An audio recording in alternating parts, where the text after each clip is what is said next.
घमंडिया alliance के काले कारनामे सीरीज में आज हम देखेंगे कि कैसे अरविंद केजरीवाल विकास परियोजनाओं को दरकिनार करके दिल्ली के टैक्स पेयर के पैसों को अपनी पार्टी के झूठे प्रचार के लिए विज्ञापनों में उड़ा रहा है और केंद्र सरकार के कामों का क्रेडिट चुराकर अपनी सरकार को क्रेडिट देने में लगा हुआ है। आपको बता दें कि आरआरटीएस परियोजना के तहत मेरठ दिल्ली और अलवर दिल्ली पानीपत कॉरिडोर पर काम चल रहा है। इस परियोजना के लिए दिल्ली सरकार को अपने हिस्से का फंड जमा करवाना था, जिस पर केजरीवाल सरकार ने बजट की कमी का बहाना बनाकर अपने हिस्से का फंड देने से इनकार कर दिया था। इस मामले की गंभीरता को देखते हुए सुप्रीम कोर्ट ने केजरीवाल सरकार को जुलाई 2023 में दिल्ली मेरठ आरआरटीएस के लिए 415 करोड़ रुपए 2 महीने में जमा करवाने के आदेश जारी किए थे।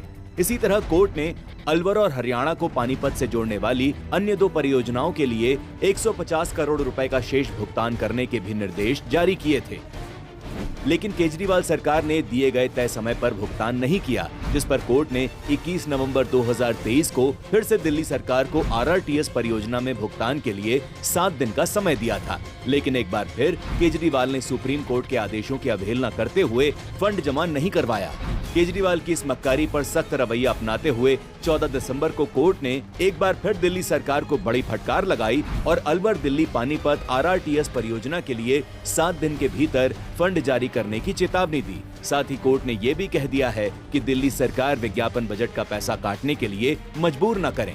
आपको ये जानकर हैरानी होगी कि दिल्ली में इंफ्रास्ट्रक्चर डेवलपमेंट के लिए फंड का रोना रोने वाली केजरीवाल सरकार पिछले 3 सालों में विज्ञापनों पर 1100 करोड़ रुपए खर्च कर चुकी है। मतलब केजरीवाल के पास अपना चेहरा चमकाने के लिए तो खूब पैसा है, लेकिन दिल्ली के लोगों को बेहतर सुविधाएं मिले इसके लिए केजरीवाल के पास फंड नहीं है।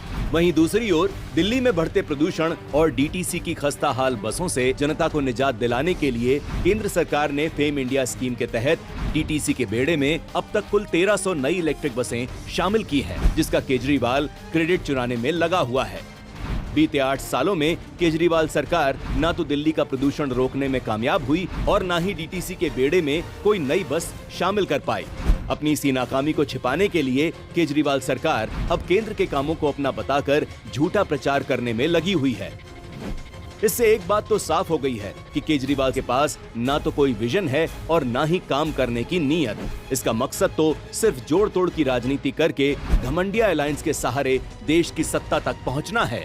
लेकिन देश की जनता अब इस केजरीवाल और घमंडिया अलायंस की सच्चाई जान गई है और अच्छे से पहचान भी गई है।